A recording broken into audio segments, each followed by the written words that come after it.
नमस्कार दोस्तों, यदि आपने साल 2026 में बिहार बोर्ड से इंटर की परीक्षा पास किया है तो इंटर पास करने पर आप जानते होंगे प्रथम श्रेणी से जो लड़कियां पास करती हैं उनको 25,000 की राशि दी जाती है।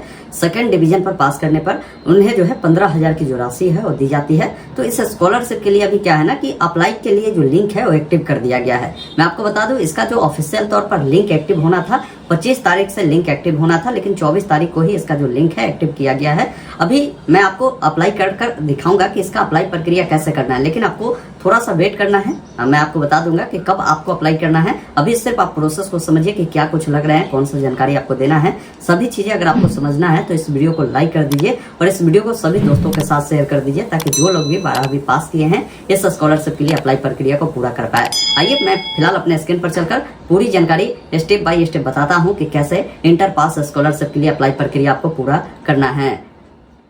अभी आप देख पा रहे होंगे ये जो है ऑफिशियल वेबसाइट है मुख्यमंत्री कन्या उत्थान योजना, मुख्यमंत्री बालिका प्रोत्साहन योजना 2026 का। यहीं से आप सभी का जो ऑनलाइन आवेदन है वो स्टार्ट किया गया है। यहाँ पर देखेंगे ना, student click here to apply का ऑप्शन है, आप इस पर क्लिक करेंगे। अब इस वेबसाइट पर आना कैसे है, तो इसके लिए आप अपने मोबाइल या लैपटॉप में गूगल ओपन करें। गूगल में ऑनलाइन अपडेट STM लिखे, ये जो वेबसाइट है आपको मिलेगा, इससे ओपन करेंगे। स्कॉलरशिप का एक कैटेगरी मिलेगा जिस पर आपको क्लिक करना है। बिहार बोर्ड 12 पास स्कॉलरशिप का लिंक मिलेगा जिस पर क्लिक करेंगे। सारी जानकारी आपको यहाँ पर मिल जाएगी और इम्पोर्टेंट लिंक में ऑनलाइन अप्लाई का लिंक है। आप जब इस पर क्लिक करेंगे तो डायरेक्ट आप इस वेबसाइट पर आप आ जाएंगे। अभी मैं कहूँगा कि आप प्रोसेस को समझ लीजिए। अभी अप्लाई आप 1-2 दिन बाद ही करिएगा, क्योंकि कई बार क्या होता है ना कि पोर्टल जब आती है तो कई सारी कमियां होती है, तो उसको सॉल्व करते करते विभाग को 2-4 दिन लग जाता है। तो 2-4 दिन बाद ही अप्लाई करेंगे तो इससे कुछ आपको दिक्कत नहीं होगा, ये ध्यान रखिएगा। प्रोसेस समझिए। वैसे 25 तारीख से इसका आवेदन स्टार्ट होना है, आज 24 तारीख है, 24 को ही लिंक आया है। तो मैं आपको प्रोसेस समझाने के लिए यहाँ पर वीडियो बना रहा हूँ। तो अप्लाई मैं कहूँगा कि अभी 1-2 दिन नहीं करिए, प्रोसेस को समझना है, क्या कुछ लग रहा है वो सारी चीज़ें देखिए। यहाँ पर सबसे पहला चीज़ है कि आपके सामने गाइडलाइन आता है, जिसमें आप यहाँ पर निर्देश भी पढ़ सकते हैं। निर्देश अगर पढ़ना है तो इस पर क्लिक करेंगे तो ये नोटिस आता है। नोटिस हालांकि ये पुराने ईयर का ही है, अभी इन्होंने अपडेट नहीं किया है, तो इसको इग्नोर करिए। मैं इस चेकबॉक्स पर टिक करता हूँ, आपको भी इस सभी चेकबॉक्स पर टिक करना है। और बोला गया है कि कृपया ये जो डॉक्यूमेंट है, जैसे 12वीं का आपका मार्कशीट है, आप कहेंगे मार्कशीट तो ओरिजिनल नहीं है मेरे पास। अगर ओरिजिनल आ चुका है तो ओरिजिनल अपलोड कीजिएगा, नहीं तो जो नेट वाला है उसको भी आप दे सकते हैं। आधार कार्ड जो आगे पीछे दोनों का जो है PDF बनाकर आपको अपलोड करने की ज़रूरत होगी, वो आगे मैं बता दूंगा।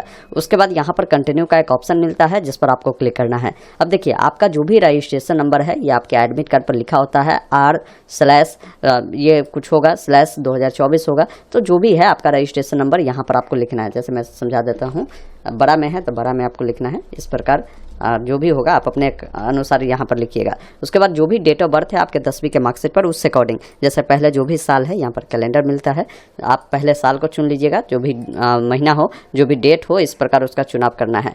मोबाइल नंबर जो देना चाहते हैं, ये नंबर अभी से आपको मैं कहूँगा कि 2-3 महीने तक अपने पास रखिए, रिचार्ज भी रखिए, क्योंकि अभी आप अप्लाई करेंगे तो उस पर यूजर ID पासवर्ड आपको हो सकता है 10 दिन, 15 दिन, 1 महीना में जाएगा। तो वही नंबर दीजिए जो आपके पास ही अवेलेबल हो।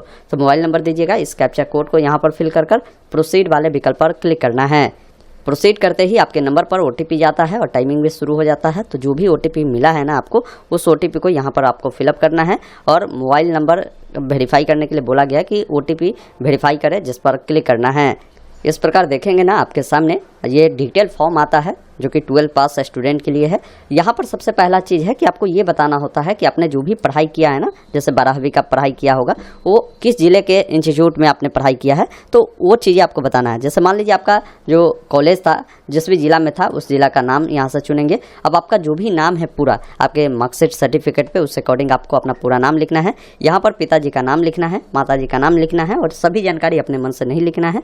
आपके मार्कशीट पर जैसे भी हो उस अकॉर्डिंग ही जानकारी को लिखेंगे। यहाँ पर टोटल ऑब्टेन मार्क्स पूछा गया है 12वीं का। कहने का मतलब है कि 12वीं का जो 500 का एग्जाम हुआ था उसमें आपको कितने नंबर मिले हैं। मान लीजिए आपको 350 मिला है तो 350 लिखेंगे। आप कौन सा डिवीजन से पास किए हैं, फर्स्ट डिवीजन, सेकंड डिवीजन या थर्ड डिवीजन, वो चीज़ें आप यहाँ से कंफर्म करेंगे। आपकी कैटेगरी क्या है, आप जनरल वाली है या EBC वाली है, SC वाली है, BC EBC वाली है, SC वाली है या ST वाली है, वो चीज़ें यहाँ से आपको कंफर्म करना होगा। उसके बाद आपका जो भी 12वीं का रोल नंबर है यहाँ पर रोल नंबर लिखना है। मैरिड वाला में जैसे अगर आपकी शादी हो चुकी है तो यस करें, नहीं तो नो करें। ध्यान रखेंगे हो भी क्या है तो नो ही करिएगा, क्योंकि अगर एस करेंगे तो ये स्कॉलरशिप का लाभ जो है मैरिड जो लड़की है उनको नहीं मिलता है, मतलब शादीशुदा लड़की को नहीं मिलता है। तो यहाँ पर नो करना है। आपका जो भी ईमेल आईडी है वो ईमेल आईडी देना है। जेंडर में ये फीमेल ही रहेगा क्योंकि इस स्कॉलरशिप का लाभ सिर्फ फीमेल को ही मिलता है। जो भी आपका आधार नंबर है यहाँ पर आधार नंबर दर्ज करना है। फिर आपको डिक्लेयर करना है, मतलब इस चेकबॉक्स पे टिक करना है और आप घोषणा करते हैं कि मैं बिहार की निवासी हूँ और मैंने अपना जो आधार संख्या है अपने स्वेच्छा से दी हूँ, जिसका उपयोग बिहार सरकार के अंतर्गत देय लाभों को प्रदान करने में मेरी पहचान को सत्यापित एवं प्रमाणित करने के लिए की जा सकती है। और उस एक ऑप्शन आपको मिलता है प्रीव्यू वैलिडेट एंड प्रीव्यू का, जिस पर आपको क्लिक करना है। तो बताएगा कृपया सुनिश्चित करें कि आपका नाम, जन्म तिथि, जेंडर, आधार नंबर ये सभी बिल्कुल सही है, आधार के अनुसार है। अगर ऐसा नहीं होता है, वेरीफाई नहीं होता है, तो आपका आवेदन रद्द हो जाता है। इसलिए मैंने बोला था आपको कि आपका जो नाम है ये सारी जानकारी है आधार से मैच होना चाहिए। बाकी यहाँ पर देखिए आपकी जो जानकारी अभी फिल किया है वो देखने को मिलता है। आप सिंपली नीचे आएंगे, यहाँ पर आपको इंटर का जो मार्कशीट है उसको अपलोड करिएगा और अपना आधार कार्ड अपलोड करिएगा। ये PDF फॉर्मेट में होगा। अब कोशिश करिए कि आपके पास ओरिजिनल मार्कशीट अगर पता करिए आप अपने कॉलेज में जहाँ से आपने पढ़ाई किया था आ गया है तो उसको ले लीजिए, ओरिजिनल को अपलोड करिए। नहीं है वैसे स्थिति में इंटरनेट वाला का उपयोग करिएगा। अब इसको PDF बनाना कैसे है, तो सबसे पहला काम करें, गूगल ओपन करें। गूगल में लिखना है कन्वर्ट JPG टू PDF। ये जो वेबसाइट है आपको देखने को मिलता है, इसको आपको ओपन करना है। यहाँ पर एक ऑप्शन मिलता है सिलेक्ट JPG इमेज का, जिस पर क्लिक करेंगे। सपोज करिए ये मेरा जो है मार्कशीट है 10th का, तो मैं इसको सेलेक्ट किया और यहाँ से ओपन पे क्लिक किया और यहाँ से कन्वर्ट टू PDF पे क्लिक किया। थोड़ा सा वेट करेंगे, यहाँ से डाउनलोड PDF पर क्लिक करेंगे तो आपका PDF में ये डाउनलोड हो जाएगा। अब किसी को आधार कार्ड अपलोड करना है उसको PDF बनाना, क्योंकि उसमें 2 पेज होता है, तो वैसे स्थिति में सेम प्रोसेस होगा। आप इसी वेबसाइट को ओपन करेंगे। यही है कि इमेज को जब सेलेक्ट करते हैं ना तो कंट्रोल के साथ दोनों को देखिए, दोनों सेलेक्ट हो गया। यहाँ से ओपन करेंगे तो ये दोनों, एक तो आगे वाला पेज एक पीछे वाला पेज, इसको सेलेक्ट कर कन्वर्ट टू PDF पर क्लिक कर इसको आपको डाउनलोड करना है। ये भी आपका डाउनलोड हो जाएगा।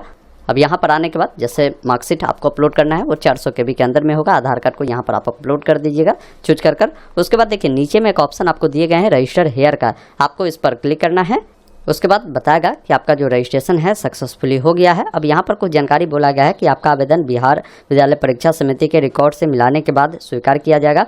आपके आधार पर जो भी जानकारी है UIDAI के द्वारा भी मिलान किया जाता है। अगर ये सब सही होता है तो आपका यूजर ID पासवर्ड आएगा, नहीं तो रद्द कर दिया जाएगा। इसको प्रिंट करना है तो नीचे में ऑप्शन है प्रिंट का, आप इस पर क्लिक कर आप प्रिंट करें। साथ में आपका जो आधार सीडेड है वो भी होना चाहिए, ये भी विशेष तौर पर आपको ध्यान रखना है। तो ये प्रोसेस था, मैंने आपको प्रोसेस समझा दिया। बाकी इसका मेगासॉफ्ट के जो वेबसाइट है ना, यहाँ पर लिंक अगर आपको ओपन देखने को मिलेगा तभी अप्लाई करिएगा। अभी जो लिंक दिया गया हो सकता है वो टेस्टिंग मोड में हो। मैंने आपको प्रोसेस समझाया, क्या कुछ लग रहे हैं, लेकिन घबराना नहीं है। ऐसा नहीं है कि अभी लिंक आया अभी अप्लाई कर देंगे, बिल्कुल ऐसा गलती आपको नहीं करना है। वेट करिए, जैसे ही प्रॉपर रूप से लिंक आ जाए आप तब अप्लाई करिएगा। हालांकि ये जो लिंक मैंने आपको दिखाया ना, ये भी कोई फर्जी नहीं है। आप देखेंगे megasoft.bihar.gov.in है, ये बिल्कुल ऑफिशियल ही है, लेकिन ये टेस्टिंग मोड में अभी लाइव की गई है। जैसे ही सभी कैंडिडेट के लिए लाइव कर दी जाएगी तो मेगासॉफ्ट के पोर्टल पर उसका भी लिंक जो है ऐड कर दिया जाएगा। अगर आपको लगता है इस स्कॉलरशिप में अप्लाई करने में फिर भी कोई दिक्कत आ रही है या आपको कुछ समझना है इससे रिगार्डिंग, तो आप कमेंट बॉक्स में ज़रूर बताइए।